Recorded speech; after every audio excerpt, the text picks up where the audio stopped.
નમો લોહે સૌહરિહંતાણમ નમો લોહે સૌહરિદાનમ નમો લોહે સૌહાયરિયાણમ નમો લોહે સૌજયાણમ નમો લોહે સૌત્રિકાવતી શ્રાવણમ ઓમકારમિંદુ સંયુક્ત નિત્યમ જયંતિ યોગિન કામદમ ઔષધો તે ઓંકારાય નમો નમઃ મંગલમ ભગવાન મંગલમ ગૌતમોર્મિ મંગલમ કુંકુંદારી વિજેન્દ્રમોષ મંગલમ નમઃ સમરિસારાય स्वानुभूत्या चकास्ते स्वभावाय भवाय सर्वः विभाव नियुक्त निराकार। स्वामी कार्तिकेय अनुप्रेक्षा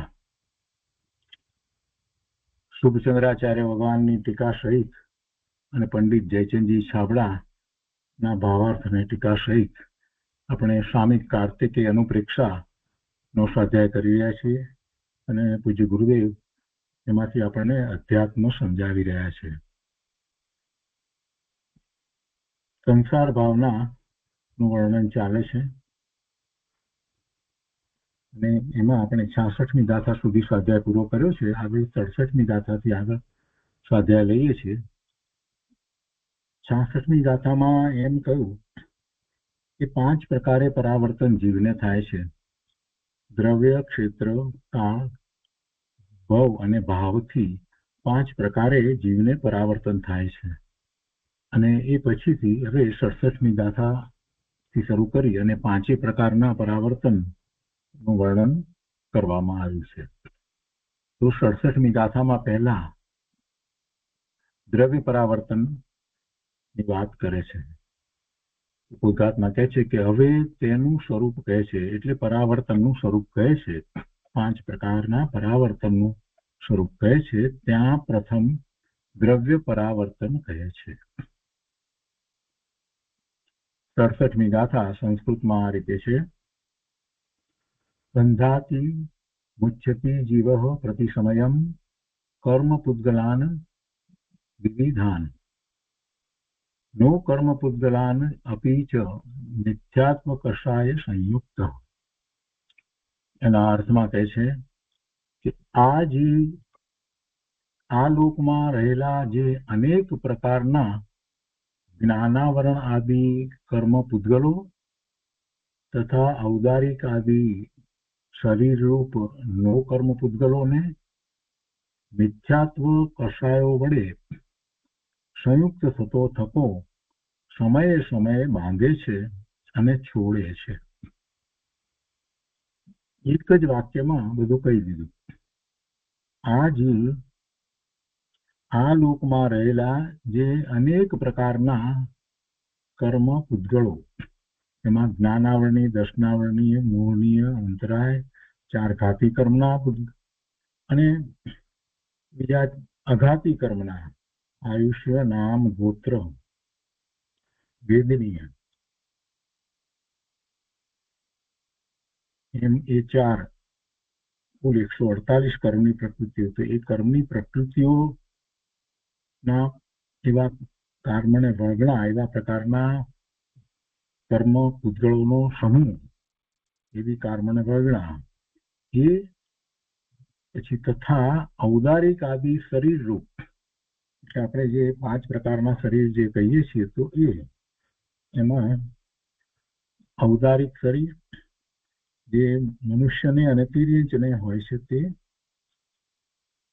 વિક્રિય શરીર નારકીને અને દેવને હોય છે, તે પછી આહારક શરીર આપણે જે કહીએ છીએ, એ આહારક શરીર તો કોઈક મુનિને જ હોય છે. અને બાકી આપણે આ કર્મણ શરીરની વાત કરી અને એવું છે તેજસ શરીર. એમ 5 પ્રકાર શરીરના છે, પણ અહીંયા કર્મ પૂતગળો વાત લીધી એટલે કર્મણ શરીરની વાત તો આવી ગઈ. અને હવે બાકી જે વાત રહી એ ઔદારિક આદિ શરીર રૂપ નો કર્મ પૂતગલોને એ બાંધે છે. તો એમાં પણ પાછું સાથે કહી દીધું કે કેવી રીતે, શા માટે બાંધે છે. તો કે મિથ્યાત્વ કષાયો વડે સંયુક્ત થતો જીવ મિથ્યાત્વના ભાવે, કષાયોના ભાવે સંયુક્ત થતો થકો એ સમયે સમયે બાંધે છે. એટલે કર્મના બંધ સમયે સમયે પડે છે. એને મિથ્યાત્વ અને કષાય છે ત્યાં સુધી સમય સમયે કર્મનો બંધ એને પડે છે. કોઈ સમય ખાલી નથી કે જ્યારે એને કર્મનો બંધ ન પડતો હોય. મિથ્યાત્વ સહિત છે એટલે કર્મના બંધ તો પડે, અને દરેક સમયે પડે છે. મંદ કસાય છે, શુભ ભાવ છે તો પુણ્યના બંધ પડે છે, તીવ્ર કસાય છે, અશુભ ભાવ છે તો પાપના બંધ પડે છે, પણ બંધ તો એને પડે છે. મિથ્યાત્વ ચાલ્યું જાય તે પછી પણ એને કર્મના બંધ તો પડે છે. કેમ કે કર્મ બંધના કારણ આપણે જાણીએ છીએ. મિથ્યાત્વ, અવિરતિ, પ્રમાદ, કસાય અને યોગ એ 5 કારણ કર્મ બંધના છે.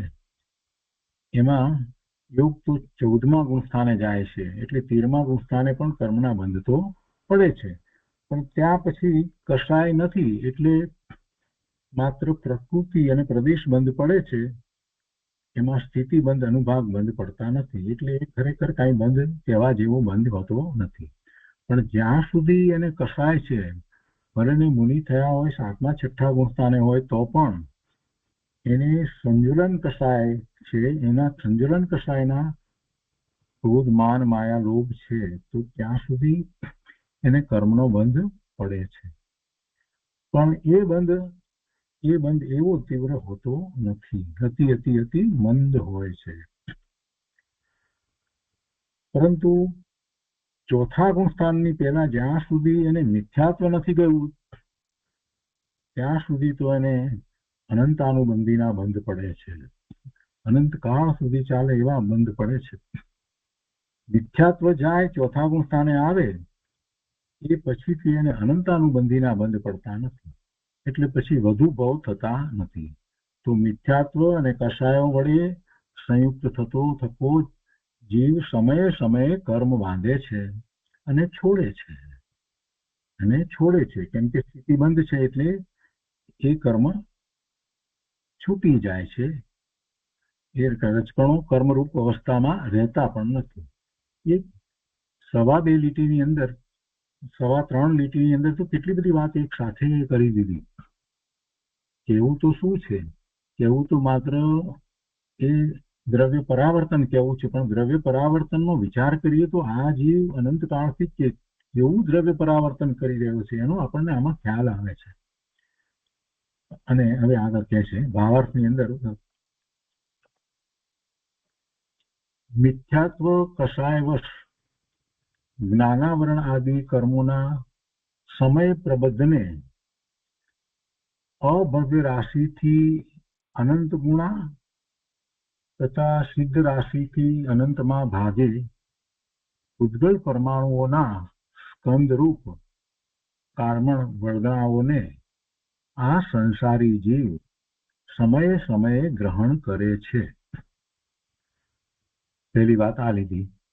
મિથ્યાત્વ અને કસાયવશ આ કર્મની 148 પ્રકૃતિ, જ્ઞાનાવરણ આદિ એવા કર્મોના સમય પ્રબદ્ધને, એટલે એક સમયમાં જે કર્મને રજકણો એટલે કે એ વર્ગણાઓ આવે છે, તે સમય પ્રબદ્ધને અભવ્ય રાશિથી અનંત ગુણા, એટલે કે જે જગતમાં જેટલા અભવ્ય છે જીવો એનાથી અનંત ગુણા, અહીંયા તો સંખ્યા બતાવવી છે, એટલે કે છે કે કેટલા પ્રમાણમાં કર્મના રજકણોને એ ગ્રહે છે, તો કે છે કે જગતમાં અભવ્ય જીવો છે તો એ અભવ્ય રાશિથી અનંત ગુણા તથા સિદ્ધ રાશિથી અનંતમાં ભાગે અનંત સિદ્ધ થયા, એ અનંત સિદ્ધ થયા છે તો એના અનંતમાં ભાગે, એટલે અભવ્ય રાશિથી અનંત ગુણા અને સિદ્ધ રાશિથી અનંતમાં ભાગે એટલા પ્રમાણમાં પૂતગળ પરમાણુઓના સ્કંદ રૂપ કાર્મણ્ય વળગણાઓને આ સંસારી જીવ સમયે સમયે ગ્રહણ કરે છે. એક વાત. હવે આગળ બીજી વાત કહે છે કે તથા પૂર્વે જે ગ્રહણ કરી હતી કે જે સત્તામાં છે તેમાંથી એટલી જ કર્મ વર્ગણાઓ સમયે સમયે ખરી જાય છે. પહેલા જે ગ્રહણ કરેલી સત્તામાં પડી છે એ કર્મ વર્ગણાઓ સમયે સમયે ખરતી પણ જાય છે, એટલે એમાં કહે છે કે તેમાંથી એટલી જ જેટલી બાંધે છે નવી, એ પ્રમાણે એટલી ખરતી જાય છે.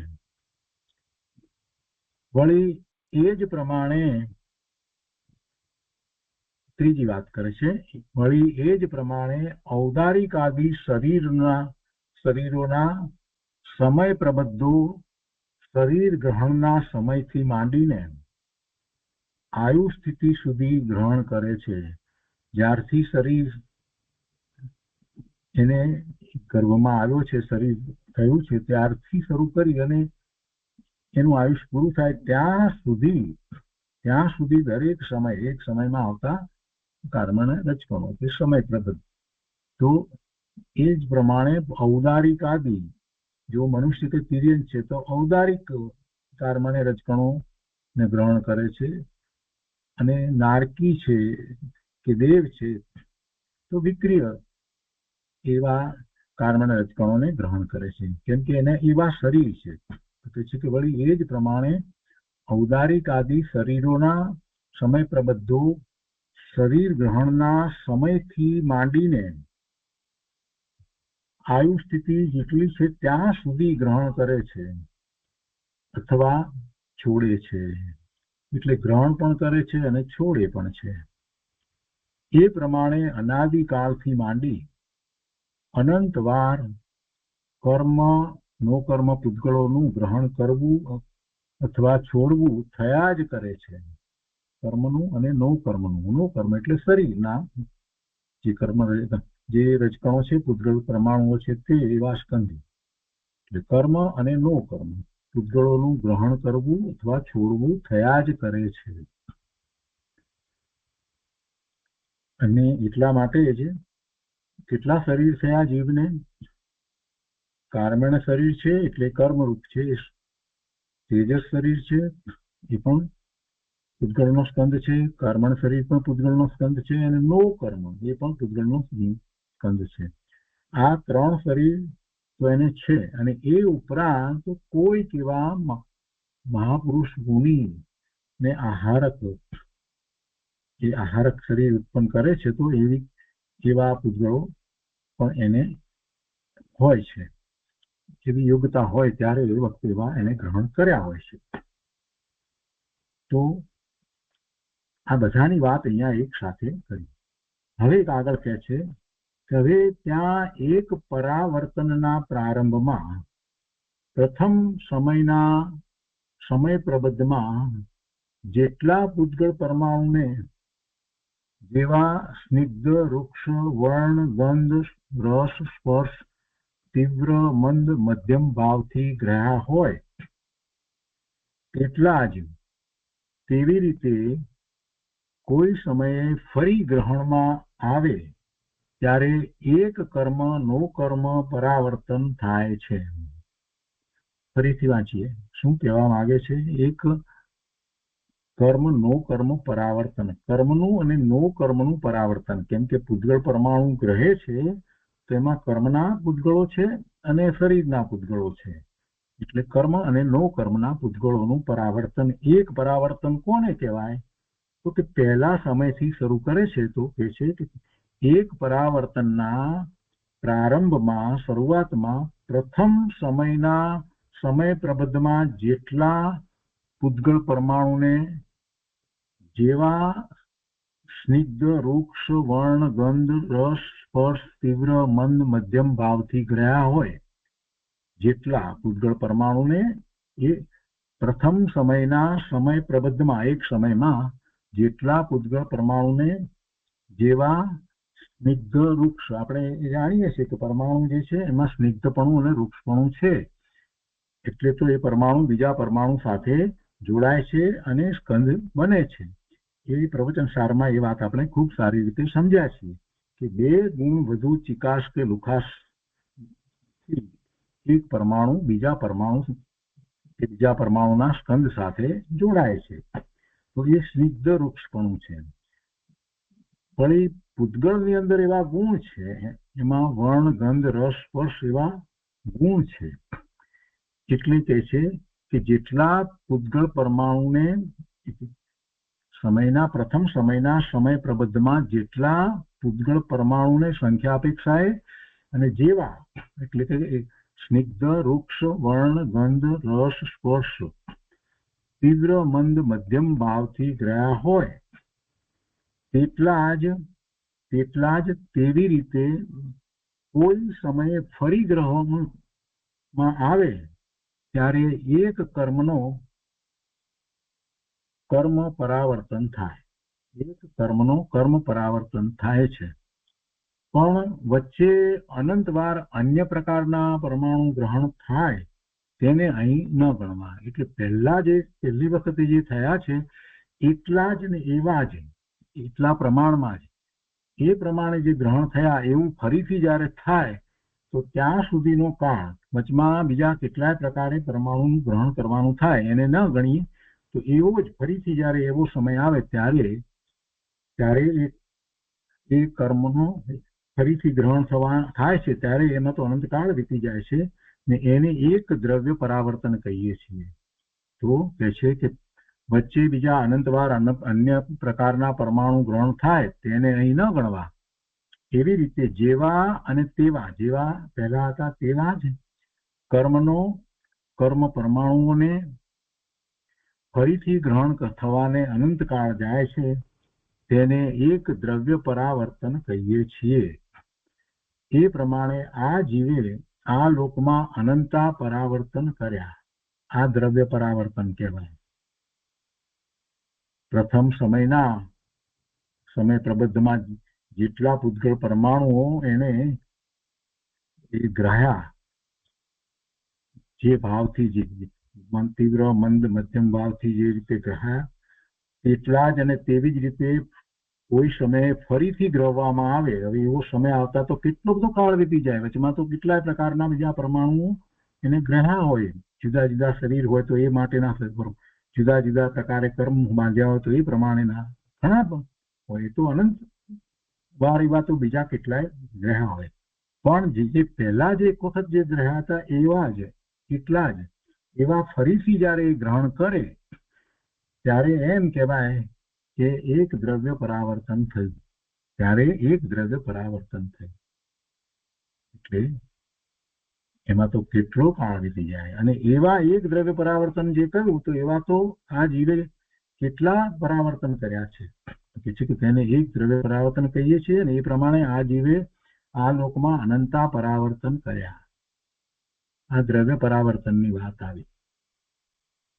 ગુરુદેવે એનો વિસ્તાર કર્યો છે તે આપણે લઈએ. સ્વામી કાર્તિક અનુપ્રેક્ષા પ્રવચન ભાગ પહેલો, પાના નંબર 145. પૂજ્ય ગુરુદેવ અહીંયા સમજાવે છે કે અમુક કર્મ બંધાય. અર્થ છે, આપણે ફરીથી નથી વાંચતા, છતાં લઈ લે અર્થ, કેમ કે પેલો અર્થ જે છે એ નથી, અહીંયા બીજો અર્થ ગુરુદેવે લીધો છે એટલે વાંચીએ છીએ કે આ જીવ આ લોકમાં રહેલા જે અનેક પ્રકારના જ્ઞાનાવરણ આદિ કર્મ પૂતગળો તથા ઔદારિક શરીરરૂપ કર્મ પૂતગળોને મિથ્યાત્વ કસાયો વડે સંયુક્ત થતો સમય બાંધે છે અને છોડે છે. ઔદારિક વિક્રિય અને તેજસ શરીર લેવા ગુરુદેવ અહીંયા સ્પષ્ટતા કરે છે, પણ આહારક શરીર ન લેવું. કેમ કે આહારક શરીર તો છઠ્ઠા ગુણસ્થાન વાળા મુનિને જ હોય છે. તો મિથ્યાત્વ અને કસાય ભાવથી જીવ સમયે જ્ઞાનાવરણ આદિ કર્મ પરમાણુઓને અને ઔદારિક 3 શરીર રૂપ નો કર્મ પરમાણુઓને બાંધે છે. જળ કર્મને આત્મા ગ્રહે છે એમ કહ્યું ને, બાંધે છે એટલે જળ કર્મને આત્મા ગ્રહે છે, એ પૂતગળોને ગ્રહે છે એમ કહ્યું ને. તો કહેશે ગુરુદેવ કે એ તો નિમિત્તનું કથન છે. કેમ કે જીવના મિથ્યાત્વ આદિ ભાવો તેમાં નિમિત્ત થાય છે. કર્મ બાંધવામાં જીવના મિથ્યાત્વ આદિ ભાવો નિમિત્ત થાય છે એટલે એમ કહેવામાં આવે કે જીવ એને ગ્રહે છે. વાસ્તવમાં તો જીવ એનાથી જુદો, અત્યંત જુદો જ રહે છે. અને જો જીવ એને ગ્રહી લેતો હોય તો જીવનું મૂળ સ્વરૂપ જે છે એ બદલાઈ જાય. જીવ તો ચેતન છે અને ધારો કે જીવ એવા એ જળ ઉજ્જવળ પરમાણુઓને ગ્રહી લે, પોતાની અંદર નાખી દે તો શું થાય? ચેતન ને અચેતન, ચેતન અને જળ એ બે ભેગા થઈ જાય? એમ બનતું નથી. ગ્રહે છે એટલે એની સમીપમાં રહે છે એવો અર્થ સમજવાનો છે. પણ છતાંય ગ્રહે છે શબ્દ એટલા માટે મૂક્યો કે એવા જે ઉદ્ગળ પરમાણુઓના સ્કંદ જે આવે છે જીવના પ્રદેશની સમીપ કર્મરૂપે, તો એમાં જીવનો જે ભાવ છે એ નિમિત્ત છે. જીવનો ભાવ છે તે નિમિત્ત છે. જળ કર્મને આત્મા ગ્રહે છે એમ કેવું એ તો નિમિત્તનું કથન છે. કેમ કે જીવના મિથ્યાત્વ આદિ ભાવો તેમાં નિમિત્ત થાય છે. તેથી જીવે તેને ગ્રહ્યા અને છોડ્યા એમ કહેવામાં આવે છે. વાસ્તવમાં જે જીવ, જે દ્રવ્ય, એની અંદર એ કર્મના રજકણો કે નો કર્મના રજકણો, કોઈ પૂતગળ પરમાણુના રજકણો એ એમાં પહોંચતા નથી. હવે કહે છે કે અમુક કર્મ બંધાય તો મહાવિદેહમાં જવાય અને ત્યાં ભગવાનનો ભેટો થાય. એમ જેને કર્મ બાંધવાની ભાવના છે તેને તો દ્રવ્ય સંસારની ભાવના છે. અમારા એવા કર્મ બંધાય કે જેથી અમે મહાવિદેહમાં જન્મીએ, એવી જેને અંદરમાં ભાવના હોય ને, એવી વાત કહે છે કે અમુક કર્મ બંધાય તો મહાવિદેહમાં જવાય અને ત્યાં સાક્ષાત તીર્થંકર ભગવાન કેવળી પરમાત્માનો ભેટો થાય. તો એમ જેને કર્મ બાંધવાની ભાવના છે તેને તો દ્રવ્ય સંસારની ભાવના છે. આવી ભાવના ન હોય. દ્રવ્ય સંસારની ભાવના થઈ છે એટલે તો સંસારની જ ભાવના કરીને એને. તો તે કહે છે કે ધર્મી જીવ પણ ભગવાનની પૂજા ભક્તિમાં એમ બોલે કે ચલો વિદેહ ક્ષેત્ર મેં ગાતો હોય ત્યારે એવું બધું બોલે, પણ ત્યાં ખરેખર ધર્મીને સંયોગની ભાવના નથી. તેમજ સંયોગ જે ભાવે મળે તે ભાવની પણ ભાવના ધર્મીને હોતી નથી. ધર્મીને તો ભાવના શેની હોય? પોતાના અંતરની અંદર સ્થિર થવાની ભાવના છે, બીજી કોઈ ભાવના નથી. ભાવના તો અંતરના સ્વભાવની છે.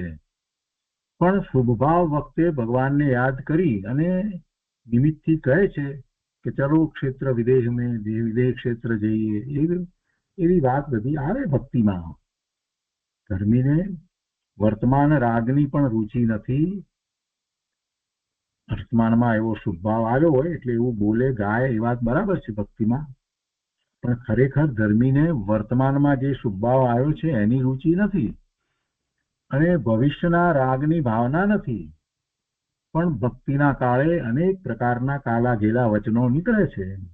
હે સિમંદર ભગવાન, તમે આ ભરત ક્ષેત્રમાં પધારો એમ પણ કે અંદરમાં તો ભાન છે કે ભગવાન કાંઈ મહાવિદેહમાંથી ભરત ક્ષેત્રમાં ન પધારે. પણ આવી બધી વાતો ભક્તિમાં કાલા ઘેલા વચનો નીકળે છે. પણ અંદર ધર્મીને અંદરમાં પોતાના ભાવમાં ભગવાનની નિકટતા કરે છે. પોતાનો ભગવાન આત્મા એની નિકટતા કરે છે. પોતે ભગવાન આત્મા એની નિકટતા કરે છે. અંદરમાં ચૈતન્ય સ્વભાવનું ભાન છે, તેથી પૂર્ણતાની ભાવના કરે છે. અને એટલે શુભભાવ આવે છે તો જાણે કે બહારમાં પ્રભુની સમીપમાં છે એવી ભાવના કરે છે. બંને સાથે છે. આગળ કહે છે કે અજ્ઞાની તો ચૈતન્ય સ્વભાવ ચૂકીને મિથ્યાત્વ અને કષાયને વશ અનાદિકાળથી સમયે સમયે કર્મ નો કર્મના પરમાણુઓને ગ્રહે છે અને છોડે છે. આવું જે પરમાણુઓના ગ્રહણ ત્યાગ તે દ્રવ્ય સંસાર છે.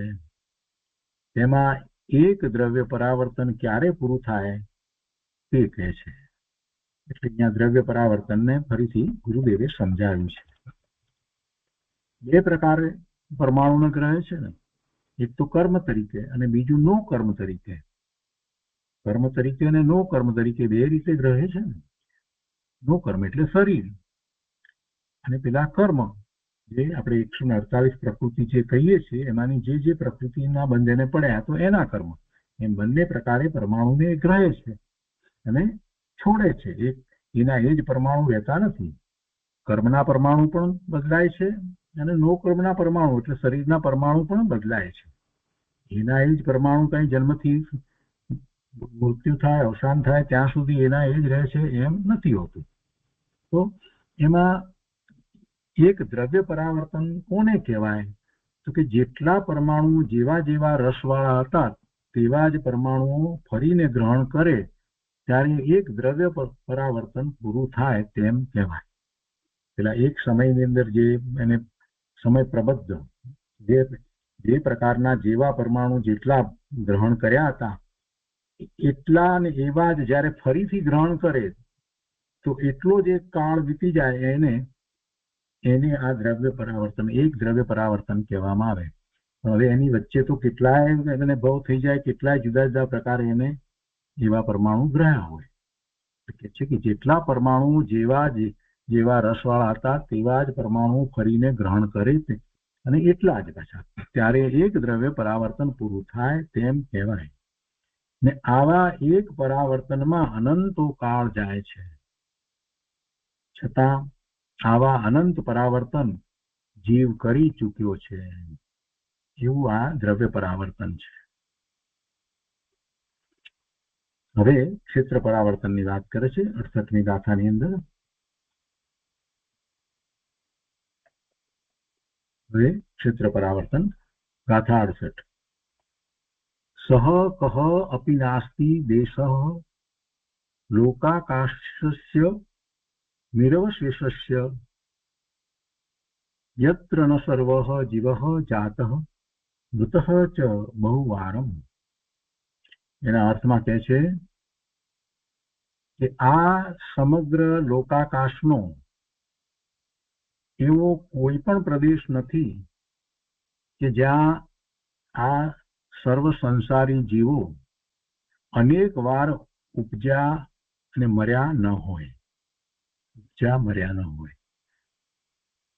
આકાશ અનંત, એમાં લોકાકાશ એટલે જ્યાં ક્ષય દ્રવ્ય રહ્યા છે તે લોકાકાશ.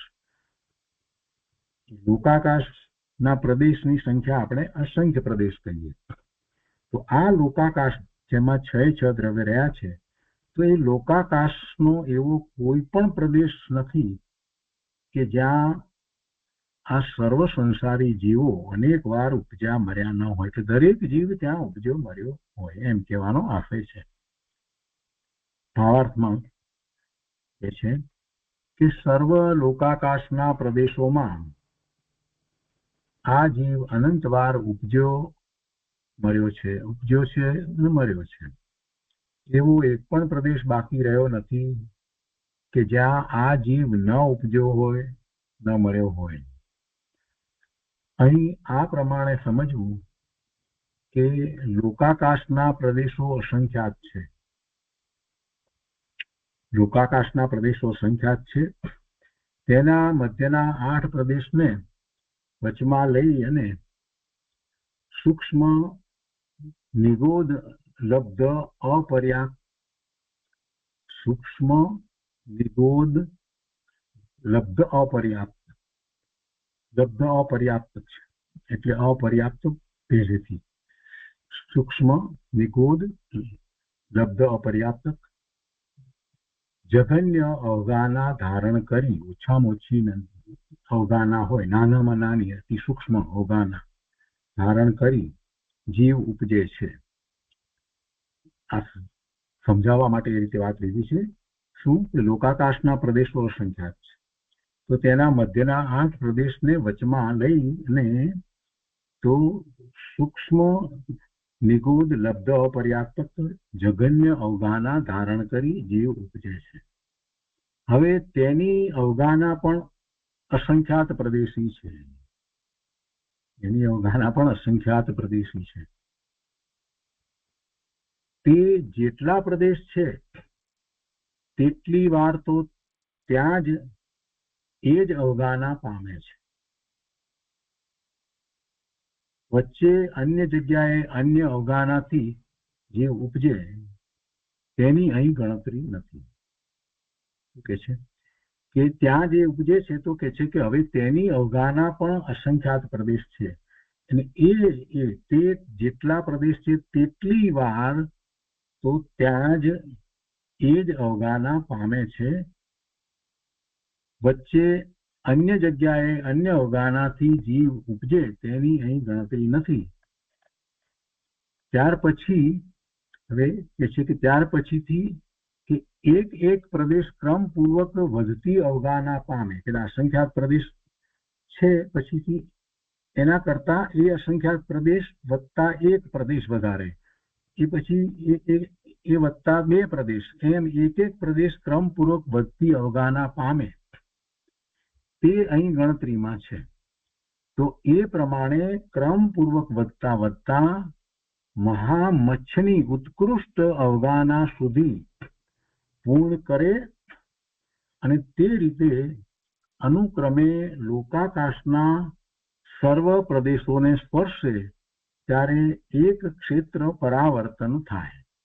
અહીંયા એક ક્ષેત્ર પરાવર્તન સમજાવવું છે. ત્યાં પેલું એક દ્રવ્ય પરાવર્તન સમજાયું, તેવી રીતે એક ક્ષેત્ર પરાવર્તન સમજાવવું છે. તો અવગાહના જીવની કેટલી? જીવ અસંખ્ય પ્રદેશ છે પોતે, બરાબર છે, પણ સંસાર અવસ્થાની અંદર એની અવગાહના કેટલી હોય છે? તો એ જે શરીર સાથે રહ્યો છે એ શરીર પ્રમાણે એની અવગાહના હોય. એટલે પહેલી અહીંયા વાત લીધી, કયા શરીરની વાત લીધી? કોની અપેક્ષાથી વાત લીધી છે કે કેટલી અવગાહના લેવી છે? તો કે સૂક્ષ્મ નિગોદ લબ્ધ અપર્યાપ્તક એની જેટલી અવગાહના થાય તે પ્રમાણે. હવે આમ જોઈએ તો આપણે નિગોદના જીવને તો પોતાનું શરીર તો નથી, પણ એ જેટલી અવગાહના જે રોકે છે, એની જેટલી અવગાહના થાય તો એ જઘન્ય અવગાહના ધારણ કરી અને જીવ ઉપજે. અને હવે તેની અવગાહના પણ અસંખ્યાત પ્રદેશી છે. એ પણ એક પ્રદેશ ન હોય, અસંખ્યાત પ્રદેશ હોય એ અવગાહના પણ. નિગોદમાં જીવ રહ્યા હોય એટલે એમ એનો અર્થ નથી કે એ એક પ્રદેશી હોય, એવું ન માનવું. આપણે માનીએ ને કે ભાઈ એક કાંદાની ઝીણી કણ ફળ ઉપર જેટલી રહે એટલી એની અંદર અસંખ્ય શરીરો, અને એક શરીરની અંદર અસંખ્ય એવા જીવો રહે છે. તો એ કઈ એક પ્રદેશી છે એમ નહીં, એ પણ અસંખ્ય પ્રદેશ હોય, એ પણ અસંખ્ય પ્રદેશની એની અવગાહના હોય. કેમ કે જીવની અવગાહના જે છે અસંખ્ય પ્રદેશ પ્રમાણ તો છે જ ને. તો એ વખતે એનો સંકોચ એટલો છે, હું તો એમાં એ સંકોચ બતાવવો છે, સંકોચ ને વિસ્તાર. તો અહીંયા આ જે લીધું નિગોદ લઈ અને એનો સંકોચ પૂર્ણપણે સંકોચ બતાવ્યો છે અને એ અવગાહના લીધી છે. એટલા માટે એ લીધું છે. તો સૂક્ષ્મ નિગોદ લબ્ધ અપર્યાપ્તક જગન્ય ઓછામાં અવગાહના ધારણ કરી જીવ ઉપજે. હવે તેની અવગાહના પણ અસંખ્યાત પ્રદેશી છે, બરાબર છે. તે જેટલા પ્રદેશ છે, અસંખ્યાત પ્રદેશમાં કેટલા પ્રદેશ? અસંખ્યાત એટલે ગણી ન શકાય એટલા. એ જેટલા પ્રદેશ છે તેટલી વાર તો ત્યાં જ એ જ અવગાહના પામે છે. વચ્ચે અન્ય જગ્યાએ અન્ય અવગાહનાથી જીવ ઉપજે તેની અહીં ગણતરી નથી. અને કહે છે કે ત્યાર પછી એક એક પ્રદેશ ક્રમપૂર્વક વધતી અવગાહના પામે. હવે એની અવગાહના એક એક પ્રદેશ જેટલી વધતા વધતા વધતા કેટલી અવગાહના થાય? તો કે છે કે મહામચ્છની ઉત્કૃષ્ટ અવગાહના સુધી એ પૂર્ણ કરે. મોટામાં મોટી મહામચ્છની અવગાહના હોય, 1000 યોજનનો મહામચ્છ, બુદ્ધદેવના પ્રવચનમાં એ વાત આવે છે. તો એટલી અવગાહના પૂરી કરે અને એ રીતે અનુક્રમે લોકાકાશના સર્વ પ્રદેશોને સ્પર્શે ત્યારે એક ક્ષેત્ર પરાવર્તન થાય. આ એક ક્ષેત્ર પરાવર્તનમાં કેટલા કાળ જાય, કેટલો કાળ જાય, કેટલા ભવ થાય એ આપણે કલ્પના જ કરવી રહી. આ એક ક્ષેત્ર પરાવર્તન, અને એવા તો કેટલાય પરાવર્તનો આપણે કર્યા છે.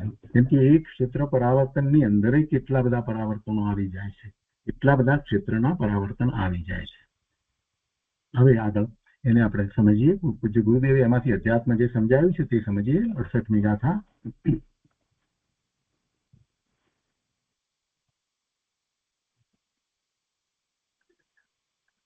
સર્વ લોકાકાશના પ્રદેશોમાં આ જીવ અનંતવાર ઉપજ્યો મર્યો છે એવો એક પણ પ્રદેશ બાકી રહ્યો નથી કે જ્યાં આ જીવ ન ઉપજ્યો મર્યો હોય.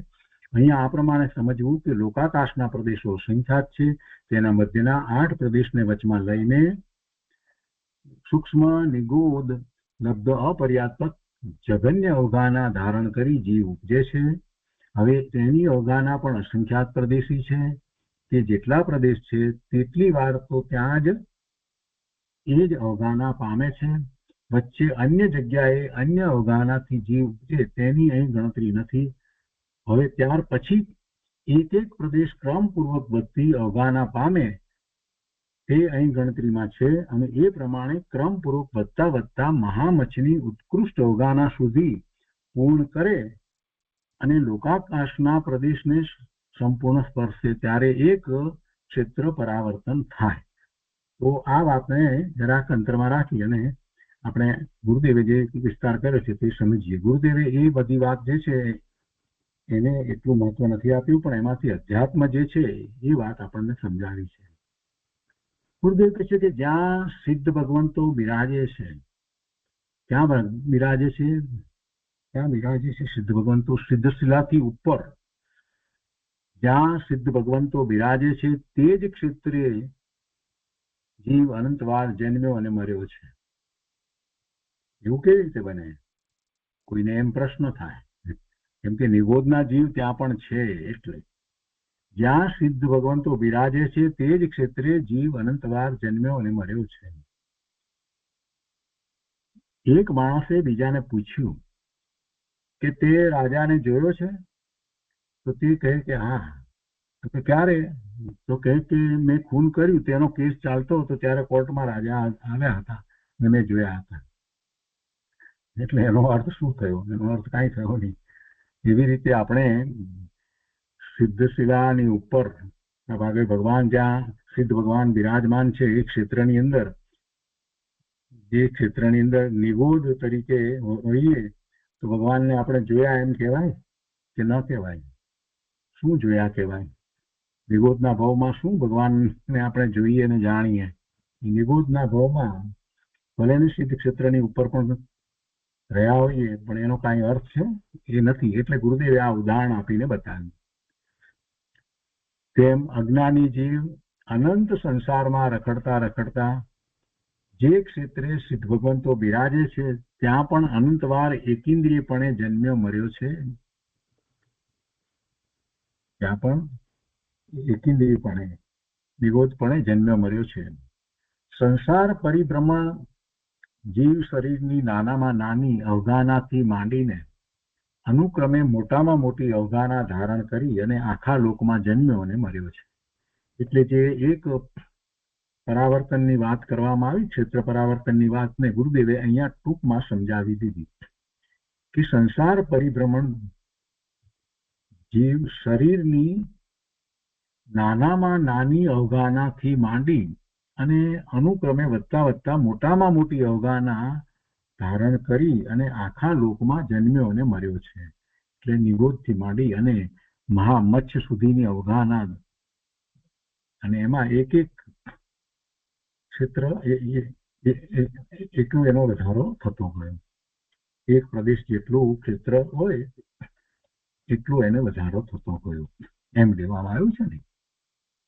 અવગાના એની એક એક પ્રદેશ જેટલી વધતી છેવટે એવી મહામચ્છની અવગાના સુધી. તો એને ગુરુદેવે એક લીટીમાં અહીંયા લઈ લીધું કે સંસાર પરિભ્રમણ જીવ શરીરની નાનામાં નાની અવગાનાથી માંડી અને અનુક્રમે વધતા વધતા વધતા મોટામાં મોટી અવગાના ધારણ કરી અને આખા લોકમાં જન્મ્યો અને મર્યો છે. હવે ગુરુદેવ કહે છે કે જેને સંસારની ચારે ગતિનો ભય લાગ્યો તેને સ્વર્ગના અવતારમાં પણ સુખ ન ભાષે. ચૈતન્ય સ્વભાવ સિવાય કોઈ સંયોગમાં સુખ ન ભાષે. તો પછી ચારેય ગતિનો ભય લાગ્યો કહેવાય. એ જીવ સ્વભાવની ભાવના કરી અને ભવના કારણરૂપ પર ભાવને છોડે છે તેને આવું સંસાર પરિભ્રમણ થતું નથી. અને પછી બીજા દિવસના પ્રવચનની અંદર ગુરુદેવ આને સમજાવતા કહે છે કે આ સંસાર ભાવનાનું વર્ણન છે. પરિભ્રમણના કારણની અનેકતા છે, પણ તેને ટાળવાનું કારણ એક છે. પરિભ્રમણના કારણ કેટલા? પાર વિનાના. પરિભ્રમણ થાય છે આપણને સંસારમાં, આ ચારે ગતિમાં ભ્રમણ થાય છે, તો એના કારણો કેટલા? વિભાવ ભાવ કેટલા પ્રકારે? એના તો અનેક પ્રકાર. પણ એ ટાળવા માટેનું કારણ એક જ છે. એ ભવના ભ્રમણ ટાળવા માટેનું કારણ એક જ છે, એક જ પ્રકારે છે. અને અનંત જીવો એ જ પ્રકારે ભવના ભ્રમણને ટાળી અને સિદ્ધ થયા છે. એક જ છે, મોક્ષનો માર્ગ એક જ છે. પરિભ્રમણના કારણની અનેકતા છે, પણ તેને ટાળવાનું કારણ એક છે. પર્યાય બુદ્ધિમાં અનેક પ્રકારના વિકલ્પો કરી પરિભ્રમણ કરે છે, અને પછી એ ક્ષેત્રના એવા પરિભ્રમણ કરે એટલે એવી એની અવગાહના થાય, એવા શરીર સાથે એને રહેવાનું થાય. એ જ રીતે પૂતગળ પરમાણુ જે છે એના ગ્રહણ રૂપે એ અનેક પ્રકારે આપણે વાત લીધી એવા દ્રવ્ય પરાવર્તન, એટલે દ્રવ્ય પરાવર્તન અને ક્ષેત્ર પરાવર્તનની વાત કરીએ છીએ, પણ એ બધું શરીર સહિત છે ત્યાં સુધી જ છે. શરીર રહિત થાય, પંચમ ગતિમાં જાય પછી કાંઈ હોતું જ નથી. તો શરીર સહિત છે એટલે સંસારમાં છે, તો ચાર ગતિમાં ભ્રમણ કરે છે. અને ચાર ગતિમાં ભ્રમણ કરવાના કારણો કેટલા? તો કે જેટલા વિભાવ ભાવ કરે એટલા. જુદી જુદી ગતિમાં જાય છે ત્યાં એને જુદા જુદા પ્રકારે વિભાવ ભાવ થાય છે. એટલા માટે આ કારણો અનેક કહેવામાં આવ્યા. મનુષ્ય ગતિમાં આપણને અમુક પ્રકારના વિભાવ ભાવ થાય. આપણને ફૂંફાળો મારવાનો એવો વિકલ્પ ના આવે, પણ સાપની ગતિમાં જ્યારે જાય ત્યારે શું થાય? એને ફૂંફાળો મારવાનો વિકલ્પ આવે. માણસની ગતિમાં હોય ત્યારે એને ચિત્તાની જેમ તરાપ મારવાનો વિકલ્પ ના આવે. ચિત્તો થાય ત્યારે એને એ વિકલ્પ આવે. એટલે એ પ્રકારે જે ગતિમાં જાય ત્યાં જ એવા અમુક પ્રકારના એના ભાવ હોય કે એ ભાવી થતો હોય. અને આ બધા ભાવ જે છે વિકારી ભાવ, વિભાવ ભાવ છે, મોટા ભાગના પાપના ભાવો છે. તો એ બધા કારણો તો અનેક પ્રકારે છે કે જેને કારણે એને ભવના ભ્રમણ થાય. પણ બધા ભવના ભ્રમણને ટાળવાનું કારણ એક જ છે, મોક્ષ માર્ગ એક જ છે, એક રીતે જ છે, સ્વભાવમાં સ્થિરતા. એ જ એક કારણ છે. એ વાત સમજાવી અને હવે ગુરુદેવ એમ કે છે કે પર્યાય બુદ્ધિમાં અનેક પ્રકારના વિકલ્પો કરી અને પરિભ્રમણ કરે છે. એટલા અનેક કારણો જે કહેવામાં આવ્યા એ કારણો કેવા છે? એ કારણો કેવા છે જેમાં એને પોતાના આત્માનું લક્ષ્ય નથી. ત્રિકાળી વસ્તુ ધ્રુવ દ્રવ્ય, પોતાનું શુદ્ધ દ્રવ્ય એનું લક્ષ્ય નથી, અને પર્યાયનું લક્ષ્ય છે. એને પર્યાયનું લક્ષ્ય છે એટલે અનેક પ્રકારે વિકલ્પો કરે છે. જે ગતિમાં છે તે પ્રમાણે એવા વિકલ્પો કરે છે, એટલે વિભાવ ભાવે પરિણમે છે. અને એ પ્રમાણે એને કર્મના બંધ પડે છે, એટલે પરિભ્રમણ કરે છે. પણ ટાળવાનો ઉપાય એક છે. ટાળવાનો ઉપાય એક જ છે. જીવે અનંતિવાર ક્ષેત્ર પરાવર્તન કર્યું છે. પુણ્ય, પાપ, દયા, દાન આદિ શુભ ક્રિયાનું મહાત્મ્ય કરીને આ જીવ રખડ્યો.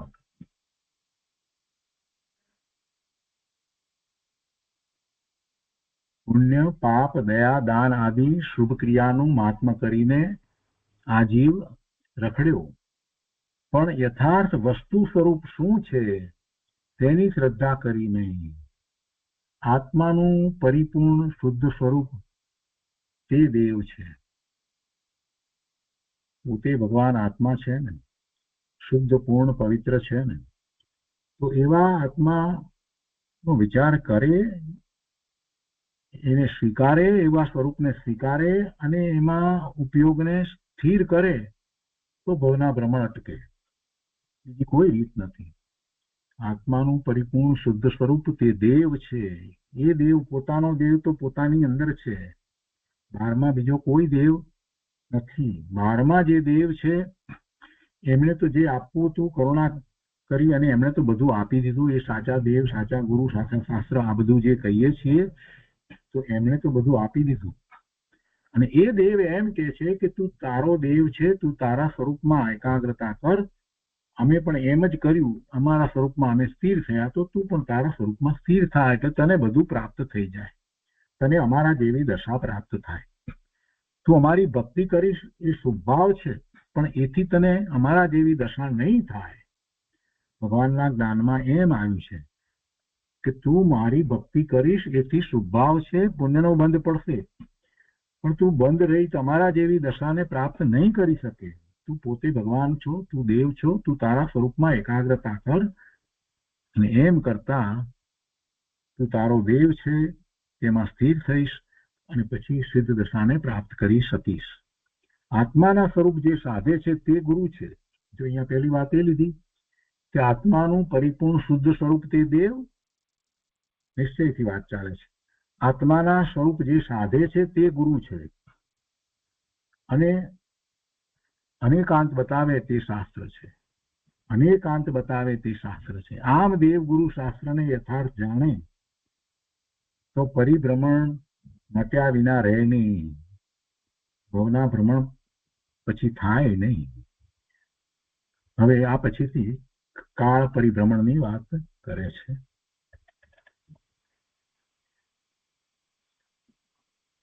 આજે આપણે બે પરિભ્રમણની વાત લીધી,